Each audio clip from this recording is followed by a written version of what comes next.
All right, for more on this, we also have with us Dr. Charles Kupchan, Senior Fellow at the Council on Foreign Relations from Washington, D.C. Doctor, thank you so much for joining us. I want to start by asking you, what were some of the highlights from Trump's inaugural speech for you? No, my biggest takeaway was that it was a quite unsettling and kind of dark speech with no real effort to reach across the aisle. Right at the beginning, even though he's sitting next to President Biden and Vice President Kamala Harris, he talks about the betrayal of the American people by this government and the degree to which under Biden, America was in decline. This is a country in which there is a deep political divide right now. I would have hoped for some effort to reach across the aisle and to be a unifier, but that simply wasn't there. Policy-wise, it was very much about America's own internal state of affairs. It was about cracking down on immigration. It was about tariffs to rebuild the manufacturing sector. It was about ending the so-called woke agenda. Trump said in the United States there'll be male and female, and that's it. So this was a very, very hard-hitting speech, very much directed toward his own voter base. So it's interesting that you mentioned that, because just a short while ago we heard him say that he was told to focus more on unity, and he was in fact asked by his team to perhaps tone down his speech a little. And then he also mentioned that he was going to talk about freeing the January 6th prisoners, but told the crowd that they'll be in fact happy that it's not just word and they will see action. That being said, he's mentioned a lot actually. Perhaps not everyone was expecting this. He's mentioned the 1798 Alien Enemies Act. He's mentioned that from here on there will only be two genders, male and female. What's your take on that, sir? How do you assess this? Well, it's interesting that President Biden pardoned a number of individuals, including Anthony Fauci, who oversaw the anti-COVID agenda, including the members of the January 6th Commission in Congress that investigated the attack on the Capitol after Trump's loss in the previous election. 1789 Alien Sedition Act was passed to basically silence pro-French opposition, and it led to the arrest of media members who were not supportive of the U.S. president. In that respect, I think one can worry that Trump is going to go after his political opponents. That may be one of the reasons that Biden extended these pardons. So again, I was quite struck by the degree to which there really was no graciousness, no effort to say we are one America. It was a worrying speech to me at a time when the country is as divided as it is. Right, sir. Now, another aspect of this is these are domestic issues, of course, but international relations, that is something the focus is going to be on as well. Of course, we've heard the comments that he's made about Panama and Greenland. In his speech, he mentioned as well that we will take back the Panama Canal and that China is operating from the Panama Canal. We have a reaction as well from the Panamanian president saying that Panama Canal is and will continue to be Panamanian. That being said, how do you assess perhaps some of his foreign policy agenda? Well, it's interesting. I think Trump's instincts are neo-isolationist, very 19th century focus on the home front. He's a real estate mogul. He looks at a map and he sees Greenland and Canada and the Panama Canal, and he says, I want those. Those are close to the United States. But he can't go back to the 19th century when the United States was, in fact, very much focused on the home front, because we've got commitments around the world. There's a war in Ukraine, a war in the Middle East that's coming to an end, a rising China with growing ambition. Trump didn't really have much to say about these issues, with one exception, and that is he's going to have fewer wars. And so I do think that even though he's going to invest in the U.S. military, we should expect early on an effort to end the war in Ukraine. And I'm guessing he'll try to engage Xi Jinping in some kind of trade negotiation as a way of reducing the tension that has existed between Washington and Beijing during the Biden administration. For me, that kind of pragmatic transactionalism would be a positive development, but let's see if Trump can succeed. Right, and of course there was a lot of talk around whether he will act on the big campaign promises that he made, whether he will be able to deliver on them. We are starting to see some of the effects already. U.S. border authorities say that they've shut down Biden-era CBP-1 program that allowed migrants to schedule entry appointments with an app and cancel the existing appointments. We know that immigration was front and center of his campaign, something that he's mentioned in his inaugural speech as well. So how do you assess the fallout of this? No question that I think the immigration issue will be front and center. And even this week, as we speak, I expect there to be executive orders. And in some ways, it's the easiest thing for Trump to deal with because he has domestic authority on a lot of these different fronts. And one of his signature issues when he was running for president was this issue, the question of getting control over the southern border and dealing with undocumented migrants. I'm guessing we will see some deportations early on, photo ops on the front page. I doubt we're going to see massive deportations because that would be very disruptive and require an enormous amount of manpower. The one issue where I think we won't see immediate movement is tariffs. Trump has talked a lot about 25% tariffs on Canada, same on Mexico, 60% on China. I think it's pretty clear that if he proceeds, he's going to blow up the global economy. And it's not the case, as he said in his speech, that this is an external generator of revenue. It's Americans that pay the tax when imported goods are tariffed. And how he brings the price of goods down while imposing tariffs doesn't make a lot of sense. So let's wait and see where he ends up on this question. He may well use the threat of tariffs as a bargaining chip to get better trade deals with America's major trading partners. Right, so let's also talk about China. We know apparently that he invited President Xi Jinping to his inauguration ceremony as well. What does that tell us about evolving U.S.-China relationship under Trump 2.0? You know, I think that the China question is one in which you may see some real divisions in the administration, in the Trump administration, because you have China hawks like Marco Rubio, the Secretary of State, Bridge Colby, who's at the Pentagon. But then you also have members of the cabinet that hail from Wall Street, and they're in the business community, and they're going to want to avoid big tariffs and a big geopolitical rift.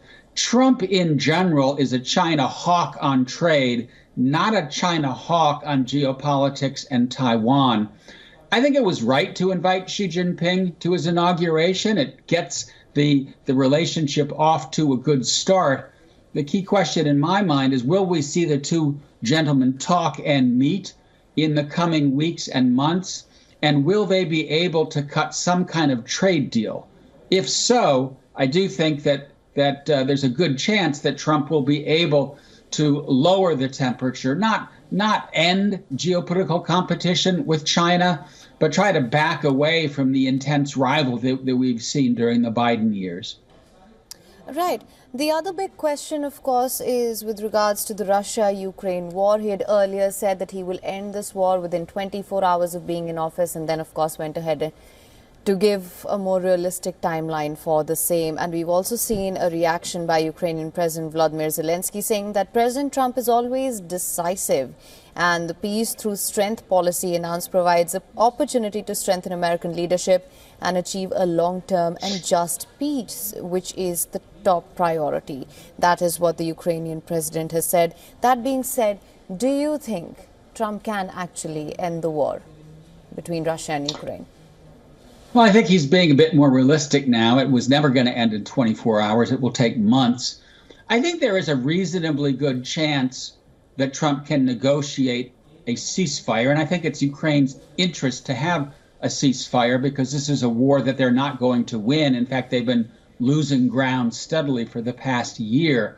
The key issue of difficulty in my mind will not be territory, because wherever this ceasefire is called, that border will be a new border of sorts.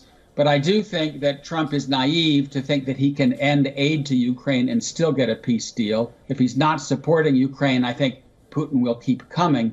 And then there are the other issues that Putin may ask for that neither Europeans nor Ukrainians can live with. Recognition of Eastern Ukraine as Russian, bringing down the sanctions, neutrality for Ukraine as opposed to integration into the West. These are going to be the tough issues. So my best guess is that we might get a ceasefire, but we're not going to get a real peace deal. We'll get something that looks more like a frozen conflict.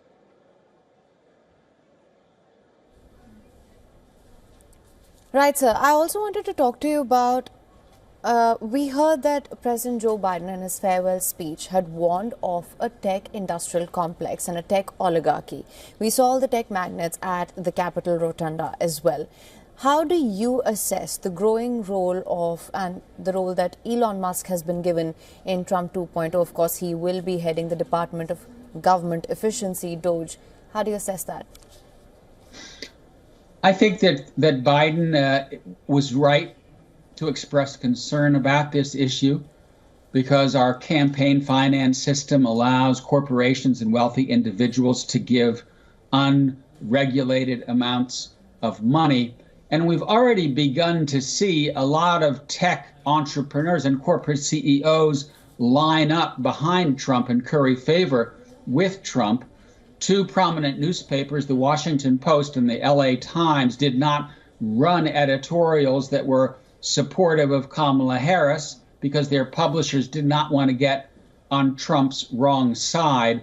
So yes, there is a concern here that the desire to work with Trump and to be in Trump's favor could in some ways impair the free media, the free functioning of American democracy. We're clearly not there yet, but as I said, I found Trump's opening address somewhat troubling and somewhat aggressive. And so I do think that we have to keep a close eye on whether during the Trump administration, corporate money plus Trump's effort to perhaps politicize the Justice Department could in some ways impair the functioning of American democracy. Right, and just to mention for our viewers, there has been an update on the platform X from the handle of the President of the United States of America, saying that America is back. I'm quoting here, "Every single day I will be fighting for you with every breath in my body. I will not rest until we have delivered the strong, safe and prosperous America that our children deserve and that you deserve. This will truly be the golden age of America." Dr. Kapchan, the golden age of America, this is something that he had mentioned in his inaugural address as well, saying America will be greater, stronger, exceptional, saying that the government as of now faces a challenge of trust and that America's decline is over. What do you think he's referring to here? Well, I think he's really playing the politics of grievance. He's reaching out to many working Americans that feel that globalization, the liberal international system hasn't worked for them, right? They've seen their manufacturing jobs disappear. And that's why he said we're going to turn the United States back into a manufacturing powerhouse. How is that going to work? Well, he says he's going to impose tariffs, but tariffs really won't bring back manufacturing production lines to the United States in the scale needed to employ millions of American workers. It will raise the cost. I'm extremely sorry to interject, Dr. Kapchan, but we are getting live visuals from the signing room where Trump is at the moment. These are live visuals that we're getting from Washington, D.C. Trump in the signing room at the moment. As you can see on your screens right now, these are the live visuals that we're getting today. Dr. Kapchan, coming back to you, I'm so sorry to have interrupted there. Please continue. Next one will be 47. So I don't think he has a working plan for making America great again, if that means rebuilding the middle class. I think that Joe Biden also had a difficult time with that task. because we now live in a digital age in which most workers are not going to be on a production line. They're going to be in the service sector. They're going to be in the data processing sector, in the healthcare sector. So we really do need a national conversation about what our citizens are going to be doing in the digital age to earn a living wage. I think in Trump's mind, it's, well, they're going to be building cars and air conditioners and refrigerators. Those days are gone.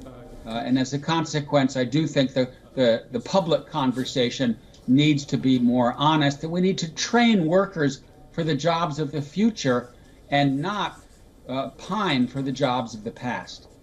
Right, Dr. Kapchin, earlier we'd heard from White House Press Secretary Caroline Leavitt that Trump will be renaming Gulf of Mexico as Gulf of America as part of day one executive orders. Now that is a big development. How do you assess the practical implications of this? Well, this strikes me as a lot of rhetoric aimed at, as I said, a kind of very 19th century American brand of statecraft, focusing on issues closer to home. Most people don't know this, but the United States actually invaded Canada in the Revolutionary War, invaded Canada again in the War of 1812, attempted to get Canada from Britain after the end of the Civil War. So we've been trying to annex Canada for a very, very long time. What Trump is saying is nothing new. Do I think that any of this is actually going to turn into policy? Is he going to invade Greenland? Is he going to attack the Panama Canal? Is he going to invade Canada? I don't think so. I think a lot of this is rhetoric. But let's wait and see. In the end of the day, Trump needs to operate in the real world, if you will. Now that he's president, he's going to have to pay a lot more attention to what he does than what he says. Right, and he also mentioned a national energy emergency. Of course, this was expected that he will turn back on a lot of Biden administration legislations and policies as well. This is something that stands out, national energy emergency. What do you have to say about that? Well, Trump denies that climate change is a problem and that human activity and the use of fossil fuels is adding to global warming. And as a consequence, he doesn't really have any respect for the Paris Climate Agreement or other kinds of international agreements to limit emissions, and he wants to drill, baby, drill.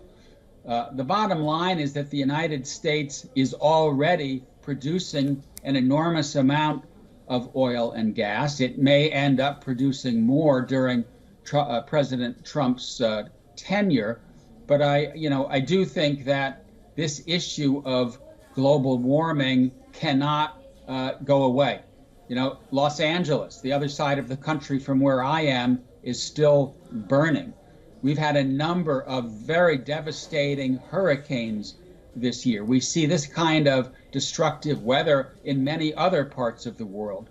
We are already feeling the effects of global warming. I think the political system itself will force Trump to try to take some steps here. He also mentioned not just drill, baby, drill, but undoing subsidies for electric vehicles, undoing the Inflation Reduction Act. Again, I think the realities of governing, the realities of dealing with the problems out there in the world will, in the end of the day, force him to take at least some steps forward on this issue of emissions.